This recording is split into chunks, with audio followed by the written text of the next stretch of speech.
So in terms of living up to my name, Pia, I try, but I have to share with you a story. When I was studying in Rome, I was at St. Peter's early for, one of the papal masses. It was probably Easter or Christmas. And I wanted to, I went to confession because I thought there's lots of time here, and confessionals are, there's somebody there, why not go to confession? So I go to confession, and the priest asked me, after I've confessed, he says, so, what are you doing here in Rome? I said, oh, I'm a student. And he says, well, what do you study? And I just started laughing. I said, moral theology. And he said, well, it just goes to show you that knowing the virtue isn't the same as having the virtue. So I try to live up to Pia, but not always.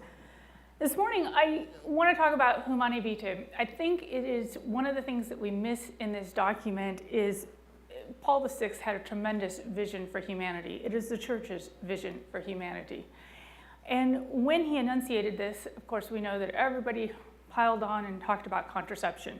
I'm not going to talk about contraception very much today because there are other people who are doing that. What I want to talk about is its anthropology, and particularly how we're seeing this played out now. One of the most frequent questions I get particularly from journalists is Humanae Vitae relevant, right? And the first thing they're going to say is, look, 80% of Catholics use contraception. 79% think that the church should change its teaching. 2% of you are sexually active women who have never used contraception, right? So it starts to seem a little bit irrelevant.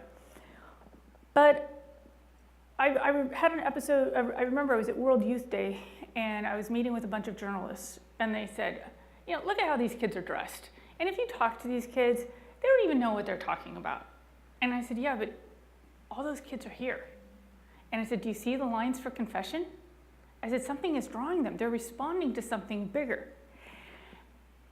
My point is that even if there are cultural indicators that go at cross purposes to the teaching, that doesn't mean that the teaching is irrelevant.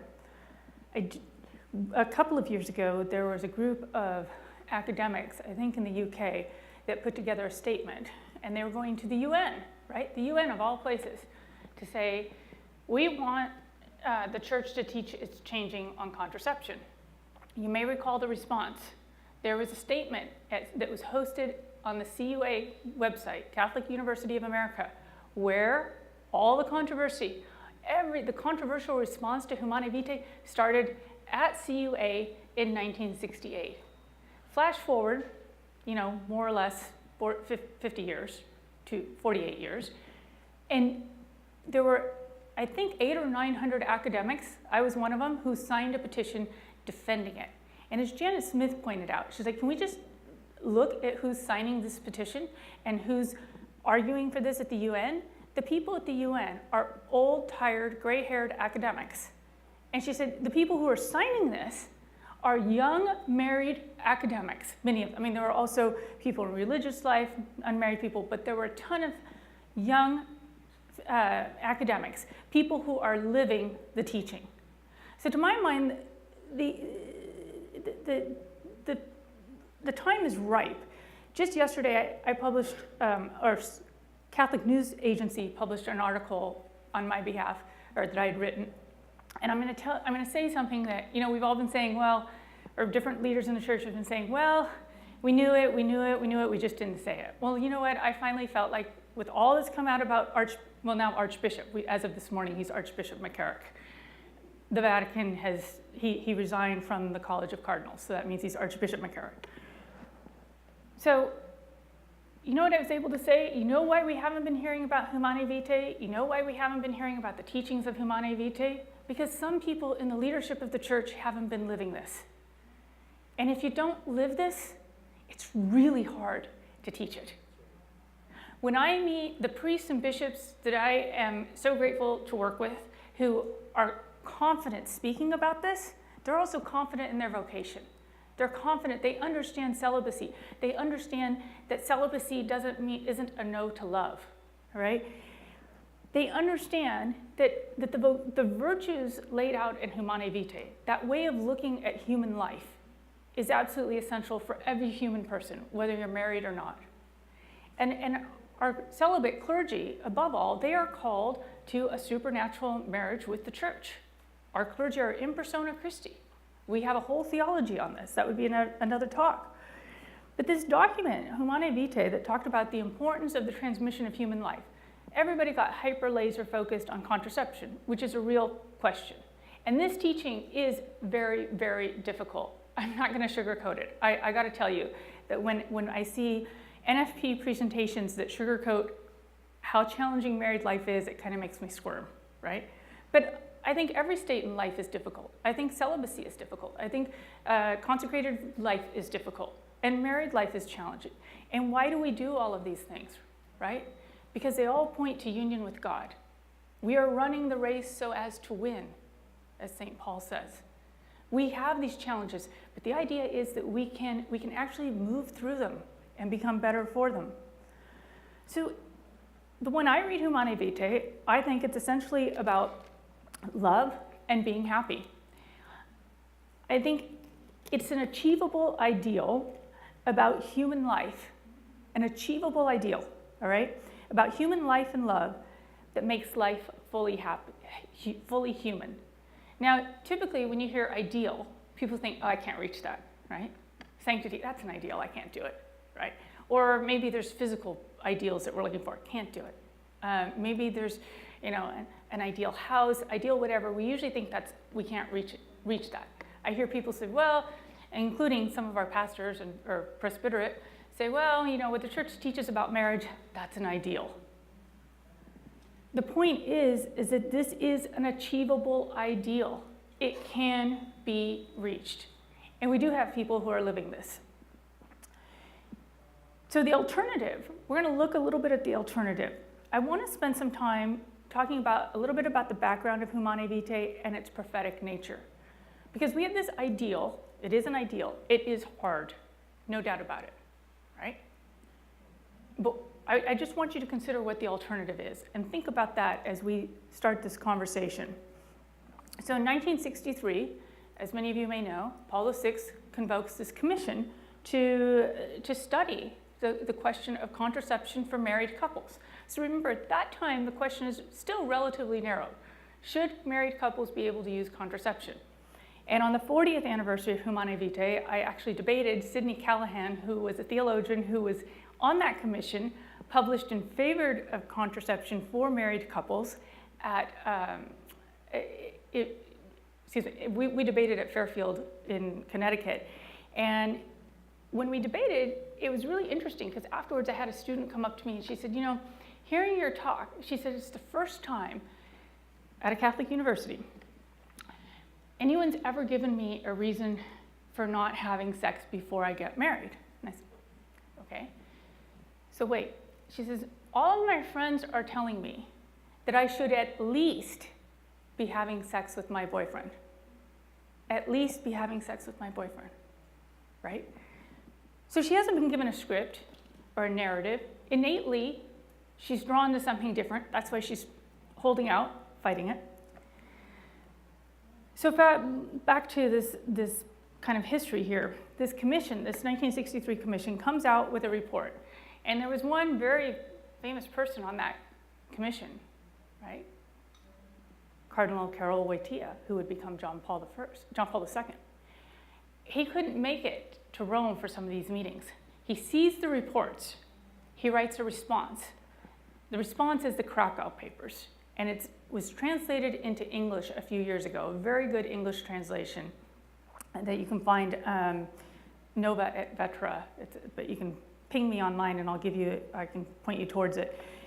Very good English translation, just about what it means. What does the conjugal embrace mean? What does it mean when a husband and wife, yes, this is reserved for husbands and wives, what does it mean when they embrace? And so what he connected with it, and again, this is hard work. It's hard to keep this present.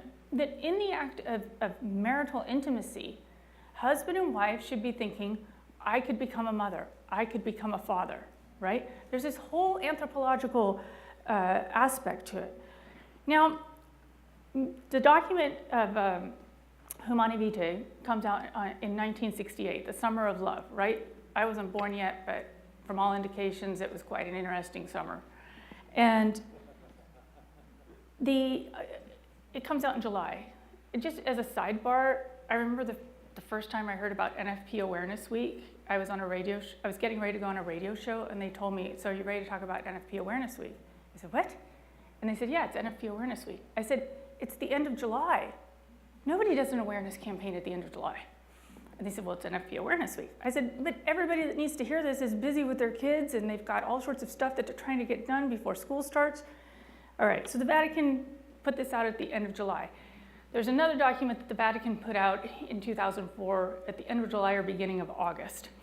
And so first, you need to know that there is a whole lot of truth to the saying that the only people in Rome during the summer are dogs and Americans, all right? I spent a summer there while I was working on my dissertation. Most summers I came home to work. That summer I decided I had paid work and I was working on my dissertation. There weren't a whole lot of Italians around. So when somebody starts to talk to you about experts in the Vatican commenting on a document that is published in July or August, I can assure you that the only people working for the Vatican are the people taking care of the bathrooms in St. Peter's Square. I'm not even sure about the post office, and the people that take care of St. Peter's and let you in and out of St. Peter's. And there's always this conversation, experts say, well, the experts are on vacation. So this thing came out at the end of July, which is a horrible time just in terms of communications, even in 1968. And right away, there's this quick response. No. But what is this document? It's a very short encyclical. How many people have read it? See, I'm not going to ask you how many people haven't read it. I'm not going to shame anybody. If you haven't read it, read it. If you have read it, read it again. So it's super short, possibly one of the shortest encyclicals. I'm not an expert in that area. It's not biblical, and it's not theological. It's very much natural law. This is the way that we are created. This is the way, this is what humans are created for. Finally, we're created for love. And each one of us has a vocational call to how we live and experience and show love, right? And Paul VI had a very prophetic part in there, and I'm going to read it to you out loud. It's the only thing I'm going to quote this entire talk because I think it's really important. It's from number 17. Here's the prophetic part. Another effect that gives cause for alarm is that a man who grows accustomed to the use of contraceptive methods may forget the reverence due to a woman, and disregarding her physical and emotional equilibrium, reduce her to being a mere instrument for the satisfaction of his own desires, no longer considering her as his partner, whom he should surround with care and affection. For those of you who've read the document, how many of you thought that in October when all the stories came out about Harvey Weinstein? We are living the fulfillment of this prophecy. It's obviously not a religious prophecy, but a spiritual, supernatural prophecy, but you could see this is because it's based in the natural law. When you begin to objectify someone in the most intimate relationships, you will objectify everyone else, right? So we have Harvey Weinstein. We've also had a lot around the church, most recently with Archbishop McCarrick. And we are struggling with this. And I want to offer one consideration, a scriptural consideration. Mark chapter 10, verse 9. When Jesus is talking to the apostles about divorce, and he says that it was allowed because of the hardness of your hearts, right? And he explains marriage. He says, what God has joined, let no man put apart. But what contraception does is it separates fertility from the conjugal embrace, from sex. It absolutely separates it. And so we understand Mark 10:9 in terms of divorce. I challenge us now to look at it in terms of contraception. Because God, in his providence, made marital intimacy and sex something that was intimately united with procreation, right? I ask people, it's amazing. How many people are surprised because they got pregnant? Or you hear it all the time, I'm so surprised. And part of me, I'm a little bit cynical, if you haven't noticed already. I'm a little bit cynical, and I want to say, whoa, back up. I mean, if somebody has infertility issues, it's your surprise. You got it. I'm not going to fight you on that one. But absent fertility issues, I mean, do we have to draw you a picture? I mean, there is, right? And people, for millennia, people have known that. And now we're at a point where people are actually surprised that they are pregnant. Just think of the disconnect that's happened over 50 years. People used to understand that this could equal a baby. And suddenly we've done this, we've undergone a huge anthropological shift where people are, I will say, legitimately surprised, because in their minds, in our minds, the procreative and the unitive natures or aspects of love have become so separated that we are, in fact, surprised. I mean, the Blessed Virgin Mary wasn't surprised, and she had something pretty amazing. But she knew, she wasn't surprised at being pregnant. I think she was surprised at how she became pregnant and what she was asked. But we have people wandering around in awe, surprised. Now, to my mind, contraception always points to a lack. It points to a difficulty or a deficit. It points to a problem. It says there's something about this relationship that's not quite right, not quite ready.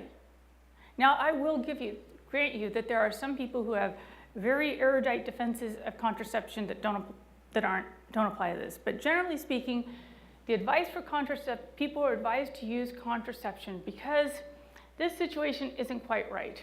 If you get pregnant now, this could happen, that could happen, the other could happen, right? There's always something that's just off. One time, and I've come to look at it as a Band-Aid. It never addresses the core situation. So one time I was debating. It was a local televised debate, back when people watched television, with a woman, a minister from the Religious Coalition for Reproductive Choice. So after the debate, she says to me, I don't get it. She says, you're young, you're educated, you're attractive. How can you be opposed to abortion? So I said, well, this is a pretty big question. I said, why don't we go out to lunch sometime? I don't think we're going to settle this here. So we went out to lunch, and we actually did have several lunches. So at lunch, I asked her, why are you so much in favor of abortion? So she starts to explain. She used to work in some of the developing countries. She was involved in the Cairo conference back in was that the 90s? I think so. And she said, she's been involved in the UN population control efforts and so forth. And she said, the poverty that I was seeing was so extreme. And these women, she said, we had to help them in some way. So I said to her, all right. I said, I totally agree. You have to help these people. I said, please tell me, when you give a woman contraception, does that give her an education? Does that create roads so that she has access to participate in society? Does that give her access to the economy? It doesn't fix any of those underlying problems. And I said to her, do you see that it's a Band-Aid? And she wrestled with that. I wouldn't say that she came around completely, but I think she was wrestling. I mean, to my mind, let's look at what keeps young girls out of school. It's because they don't have sanitary products in the developing countries. So let's have a campaign to provide sanitary products for young girls. That's the solution. I know of a case in the state of Kerala, India, where a local priest realized that many of the girls were being married off at very young ages before they could finish their high schooling. And he went to the parents, and they said, well, we don't have enough to feed our children. And if we marry this daughter off, that's one less mouth that we have to think about. Excuse me, not a priest, a businessman. It was a businessman. And the businessman said, all right. He said, what if I offer you a free lunch program? Your daughters will get one solid meal every day at school. Will you keep them in school until they graduate? Parents said, fine. So the problem there was a meal. We're talking about a lunch program, right? Which are everywhere here in the United States. A lunch program. So that allowed those girls to stay in school. It allowed them to finish their degrees, high school degree, all right? Which means they can get a job, which means they naturally consequentially delay the age of marriage, which means they're entering marriage at a healthier point and state in life to have children. It was a lunch program. It was a natural population stabilizer in this small community, right? That's a solution. That addresses some of these problems. So, to my mind, contraception is about what happens when sex has gone wrong or when you're afraid it's going to go wrong. I think we have a new narrative about sexuality, and I want to explore that for a few minutes. Part of it is surprise, and we're surprised. Pregnancy is something that happened to us, okay?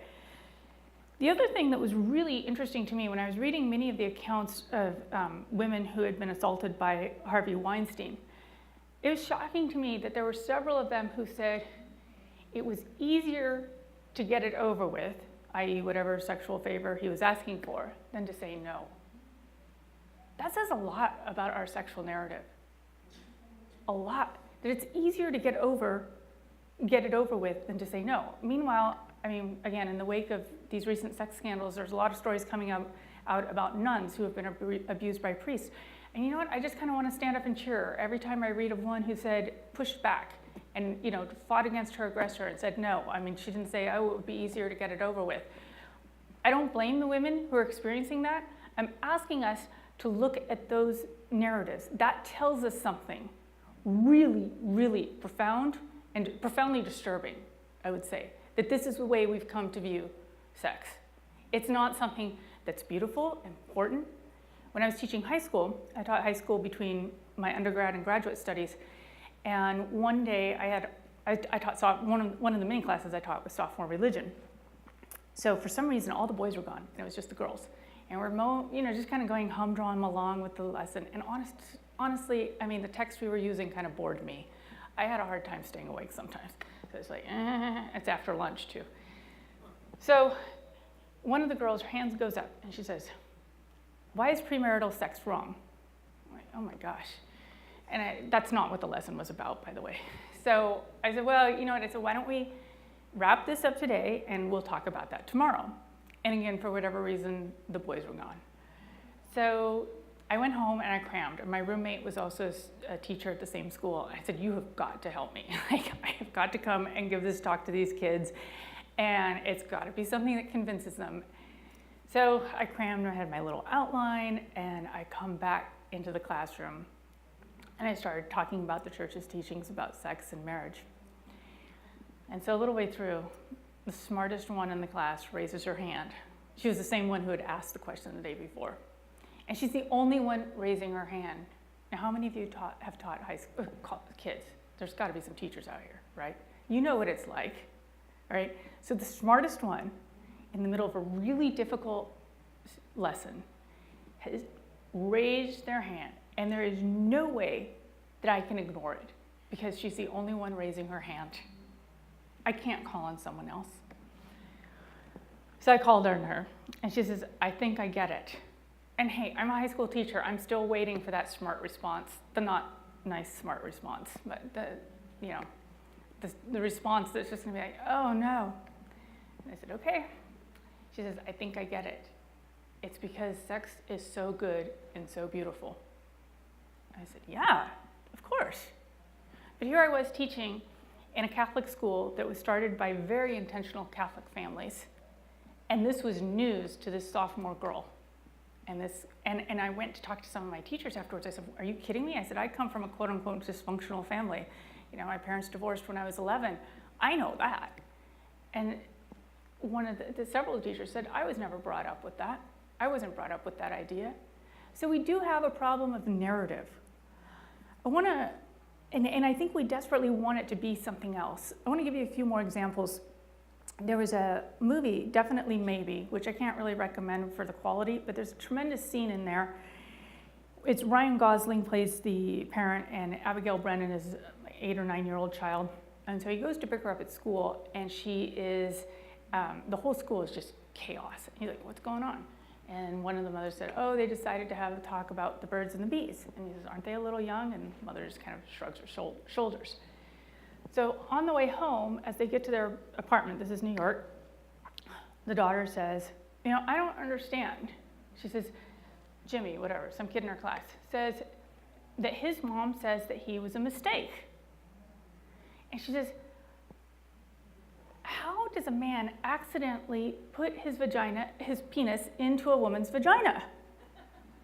Which, again, when you tell kids an accident, we're thinking somebody slipped on water, something that you couldn't control. So even in a child's mind, they're wrestling with this concept of separating the procreative from the unitive, because they've been taught the birds and the bees, and now she's got a classmate who says he was an accident. Interestingly, that kind of stuck in the back of my mind. And I've heard other language that's similar. You may remember several years ago there was a mass murder, a young man who went up to Goleta near UC Santa Barbara, right? And he macheted several people to death, and it was brutal. And he left his manifesto. His manifesto, within the first few pages, identifies himself as either an accident or a mistake. I can't remember the language. And he explains. He's like, I shouldn't have been born. My mom was on the pill, she got the flu, she didn't take the pill, she got pregnant with me. That's his identity. I was an accident, I was a mistake. Another time, a friend of mine gave me an old Architectural Digest magazine from the 90s that had this great thing about, the Hollywood stars and their homes in Hollywood, right? All the glamour stuff. And there's a thing about Marilyn Monroe. How does she define herself? First words, I was an accident. So now we've introduced this concept into people's minds, in our anthropology, in our personal narratives. Not that we are created in the image and likeness of God, not that someone loved so much that they wanted us to come into existence, but that we were an accident, we were a mistake. And a lot of people are living with that narrative. So back to our Catholic narrative. Cardinal Wojtyla, before he was Pope, when he published the book Love and Responsibility, he's saying, hey, wait a minute, sex and love go together. Hello, hello, hello. These two ideas go together. And I think that we're at a point, I think he identified that we really need to relearn human sexuality. And maybe we're at the point where this is going to start to happen with some momentum now. Well, that remains to be seen. Yes, we are weak and fallen creatures, all right? But we are also created in the image and likeness of God. And through baptism, we become his sons and daughters. So if we really believe that, doesn't that set the bar pretty high for how we live our lives and what we're created to be? So marriage, it is an ideal, but it's an achievable ideal. It's a high calling. Part of the reason it's a high calling is because marriage between a husband and wife, it should point to the marriage between Christ and the church, right? St. Thomas Aquinas says the way we live it is analogous, but it's pointing towards that reality. And what married people want, I think what most people want, is that type of union, that type of understanding, that type of closeness, right?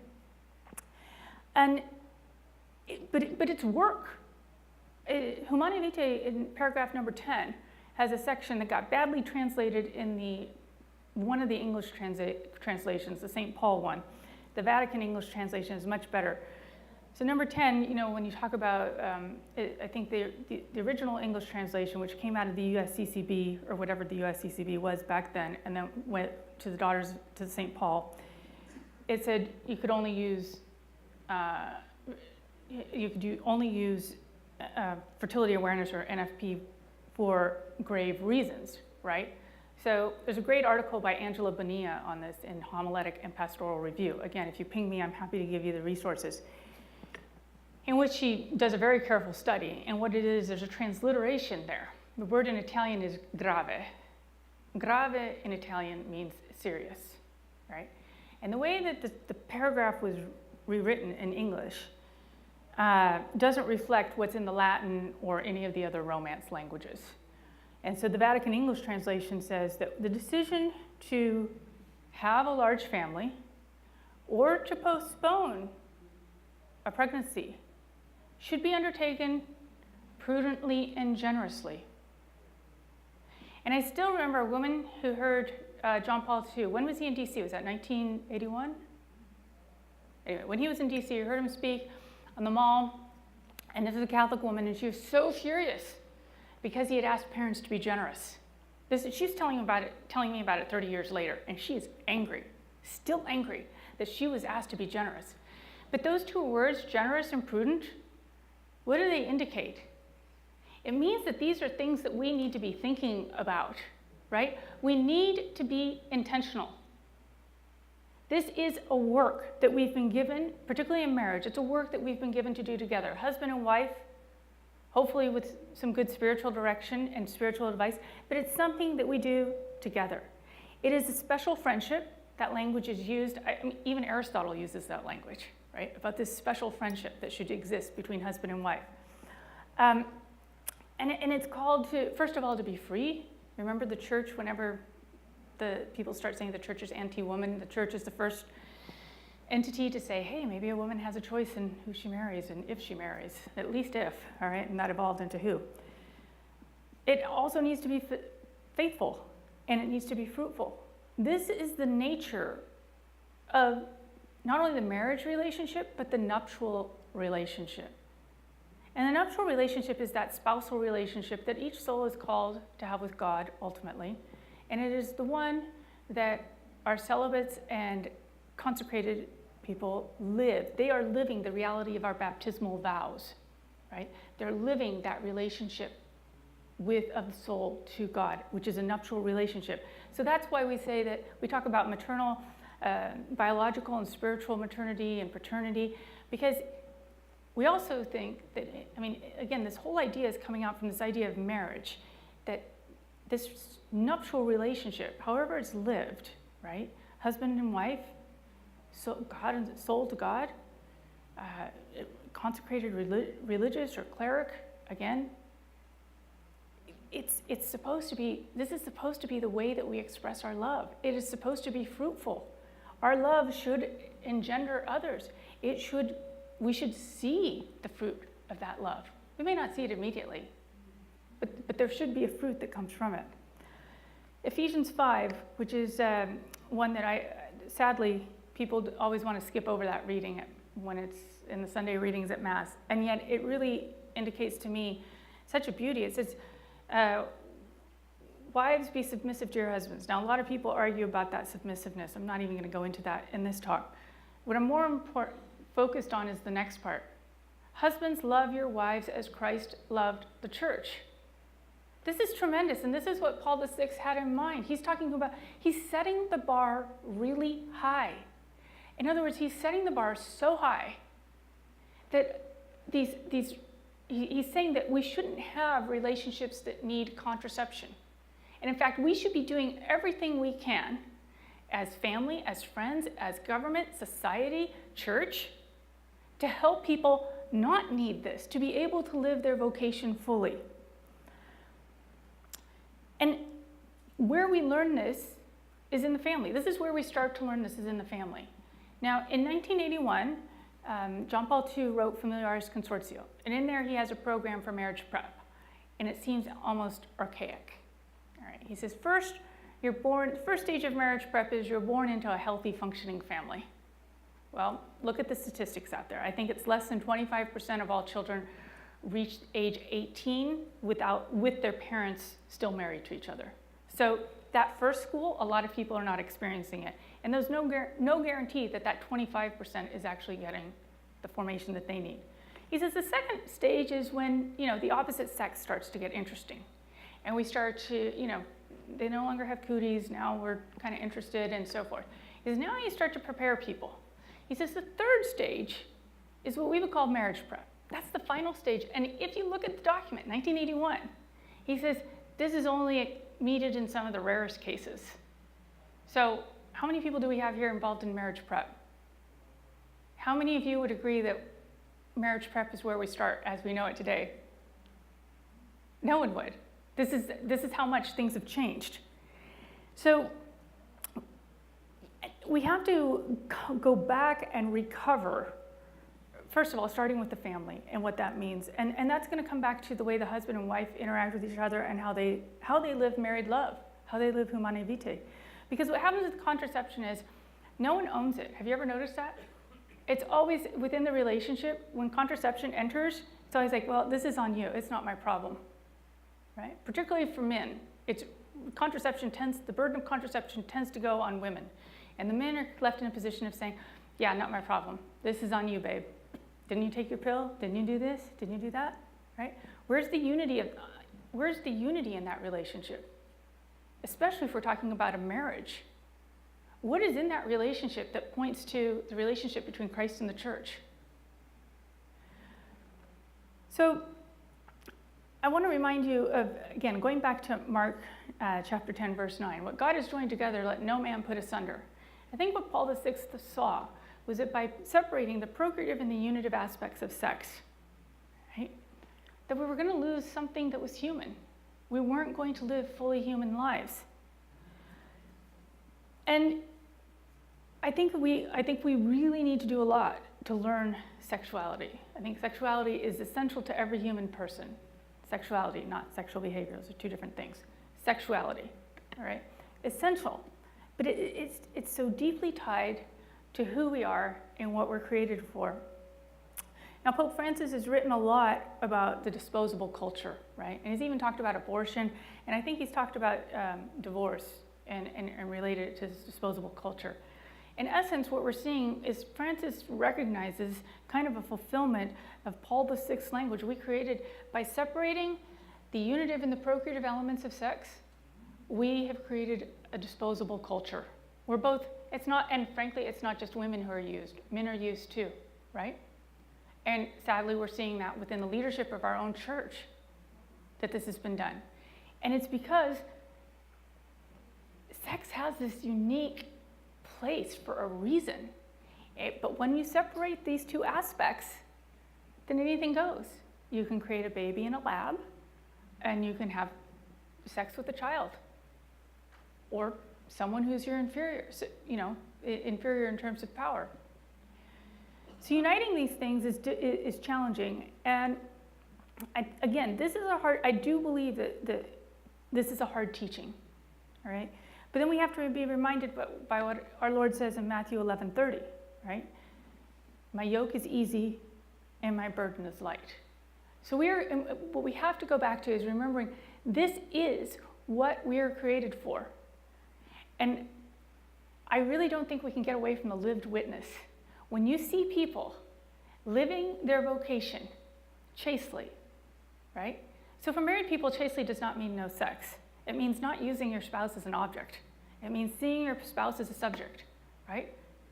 For most of our priests, except for those that are married in different rites and so forth, and even within the Roman rite, but for most priests, that means continence. It means no sexual activity.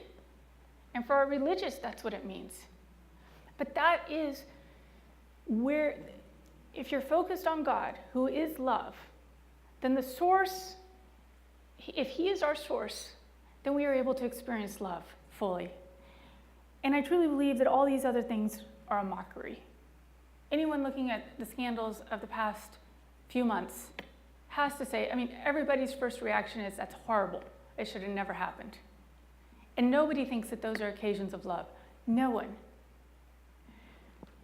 So take that feeling and look back, take that sense and look back at what we were originally created for. Again, difficult work, right?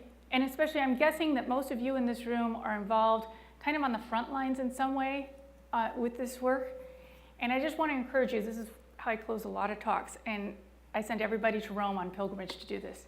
So in Rome, there's a Church of St. Mary Magdalene, which is, I am directionally challenged. It's sort of in front of the Pantheon. There's an ice cream place not too far away. And in that church is a crucifix, before which St. Camillus prayed. Now, St. Camillus founded a hospital order. And so he was praying before this crucifix. And twice this happened. Not once, but twice. He's praying, he's like, Lord, my work is going down the toilet. It's just, everything is just garbage.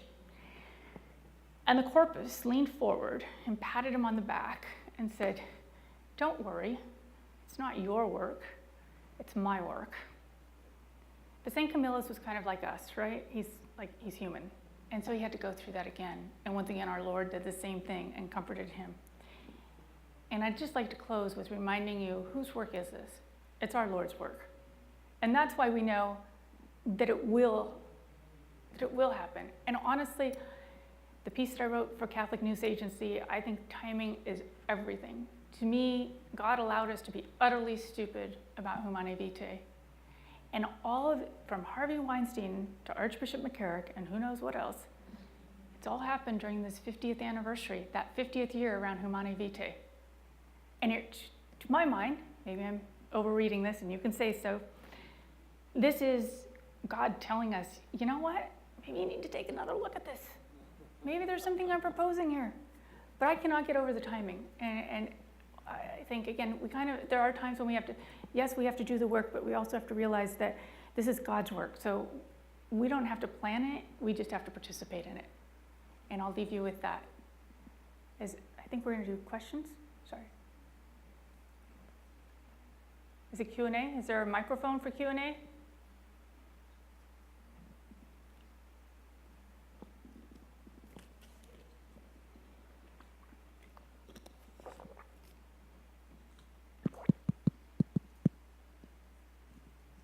Can someone let me know if there's a microphone? Because otherwise we'll just proceed. Yep. I mean, the question is, what does Pia mean? Pia means holy or sweet. There's Pius Aeneas, who carried his father in the Odyssey, carried his father. I'm off, and gap, whatever. And original meaning is it's something tied to the home, the virtues of the home. And so then with the Christian tradition, that kind of evolves into pious or sweet. So, other questions? Here's one. Can we get the microphone here?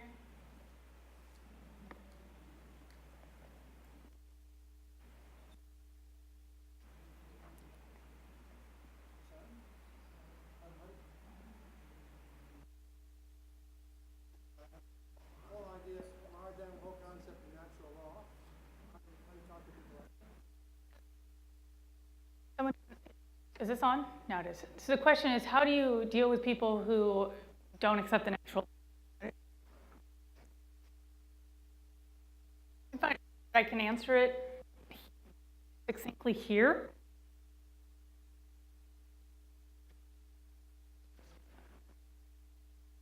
Oh.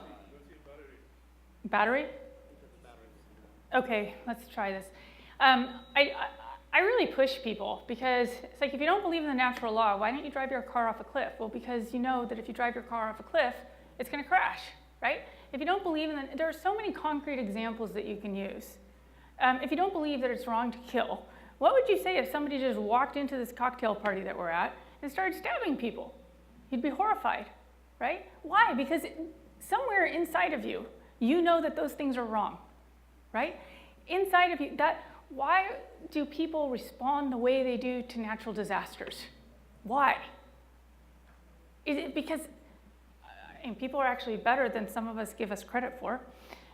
Because this is ingrained in us. Look at some of the natural reactions, right? C.S. Lewis talks about this in Mere Christianity, and he says, every culture has some understanding that stealing is wrong. Now, stealing, what's not stealing might be pretty broad, but eventually there's going to be a point where this is stealing and it's wrong. And up until recently, every culture had the understanding that cheating on seducing someone's spouse or cheating on your spouse, however many you may have, is still wrong. There were some type of little boundaries, right? That it was wrong to stab your best friend or anybody in the back, that there's a certain element of trust, and it's wrong to do that. Every culture has some normative principles. So I would say first look at that, and secondly, just look at some of our own reactions to this. Then there are some great experts. The first one that comes to mind is Robbie George, maybe some of his books, Exploring the Natural Law. Yes? So we have this culture of kind of Victorian Puritanism that doesn't talk about sexuality, that doesn't And so I was raised Protestant, I was raised in that. As we look towards trying to raise our children in a way that they have healthy views of sexuality and healthy views of our role as man and woman together, how do we approach that without maybe swinging the pendulum too far the other direction and yet not be too timid and fall back into what we were raised with? So the question, I'm going to paraphrase and you can let me know if I got it wrong. Question is, there is kind of a little bit of Puritanism in our culture. We don't like to talk about sex. If you're raising children, how do you raise them with a healthy view of sex and not kind of oversaturate them, right? Not go too far in getting the information, trying to overcompensate for what we didn't get. Yeah, so not going too far in giving them the information, trying to overcompensate for what we didn't get. So I'm always nervous about answering these questions because I'm not a parent. But here's what I will offer. First of all, I think it's really important for children to see their parents to be being affectionate. That to me is the first lesson. If children see their parents affectionate with each other, it sends so many messages. I have a friend whose parents divorced when she was very young, and she told me, she said, when I was a kid, I loved staying the night at the house of my friends whose parents were not divorced. She said, I loved seeing a mom and a dad come out of the bedroom, the same bedroom in the morning, right? So again, lived witness. Parents have to live affection, and they also have to make it clear that there's some time that's set aside for parents. I have a friend she's a character in her own right, but put simply, she convinced the communist mayor of Rome to require marriage prep for people who are being civilly married. So she's a character, all right? And she and her husband have done a whole lot of outreach to married couples, and she absolutely insists married couples have to take at least 2 weekends away by themselves every year. You have to prioritize that. Absolutely. And who, by the way, can we just do a little refresher course here? Sacrament of Matrimony, who is that between? The couple, the husband and wife, the mom and the dad. Your children are beautiful, they're wonderful, they need you. The sacrament is not between you and the children. It is between the spouses. So to my mind, the first way that you live that, that you teach it, is by living it. And then honestly having conversations. I just had 2 of my young nieces visiting, ages 7 and 10. And one of them informed me that, that was it. They wanted my husband and I, they'd say, oh, don't kiss. And then we'd kiss just to, because it would get a little rise out of them. And so they'd say, that's private. And private parts are for private places. You know what? They've learned something, all right? And I think the little kiss thing, other times they're like, kiss, kiss, and other times like, ew, ew. But you have to introduce these ideas that some things are special, some things are private. I also had a group of nieces with me when they were much younger, one of them who's here with me today, who visited me in Philadelphia, ages 8, 9, and 9. And I needed to get a mascara, and I went into a Sephora. And sometimes we as adults were kind of like blinders. So all of a sudden I have these little hands tugging on me. So one of them says, we're not supposed to look at pictures like this. Oh, okay.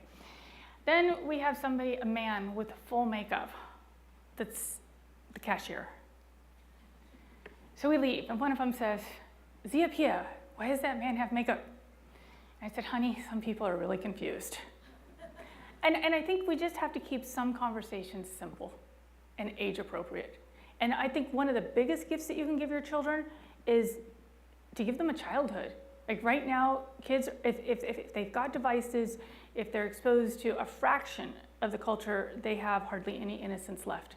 So create a space of, that's kind of, he's kind of confused. We don't need to explain everything right here, right now, right? We don't need to explain what Adam and Steve living next door do. There's going to be questions. There are ways that these things could be answered, right? And I think, so live it and then protect it, make it age appropriate. And there are a lot of great resources online. There are tons of people who know a heck of a lot more about this than I do. So I'll take one more question and then we should probably wrap up here. We feel really fortunate that you're part of our Diocese of Orange. Thank you. And what would you suggest for other dioceses and for our diocese to really bring this to the forefront for both parents and in the schools and religious education, CCD, or whatever you want to call it? So the question is, what would we do? What do I recommend for dioceses to bring this to the forefront? So I was meeting with an archdiocese that was dealing with marriage referendum, and they said, what do you recommend? And I said, you know what? I said, you cannot fight against the redefinition of marriage. You cannot defend traditional marriage unless you first tell us why marriage is important, right? When you say that same-sex marriage is a threat to heterosexual marriage, nobody gets that. Nobody. Because everybody knows a nice same-sex couple that moved into their neighborhood or into their friend's neighborhood, that takes care of their house, they're really nice neighbors, and you know, they're nice, right? Threat, when you say threat, somebody's thinking, oh my gosh, what is my kid into again, right? They're thinking about a spouse's addiction, another family member's problem. Is my spouse, or am I gonna lose my job? Those are threats. So my challenge is, I think we have to figure out ways to say that marriage is important. And honestly, what I wanted in this archdiocese, I wanted to say, I said, tell every parish and every office in the diocese, every entity in the diocese, that they need to show us how marriage is important. So if a parish doesn't have that many resources, right? Most parishes still have a youth group.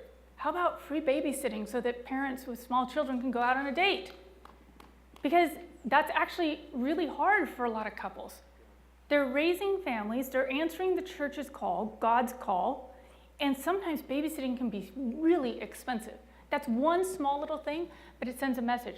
How about parishes with more resources host some sort of a seminar, a workshop?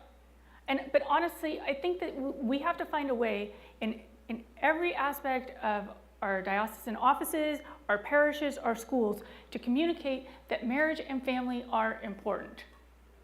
And I would say as a sidebar to that, another archdiocese asked me about a situation because they have tons of kids in the schools whose parents are not married. What do we do?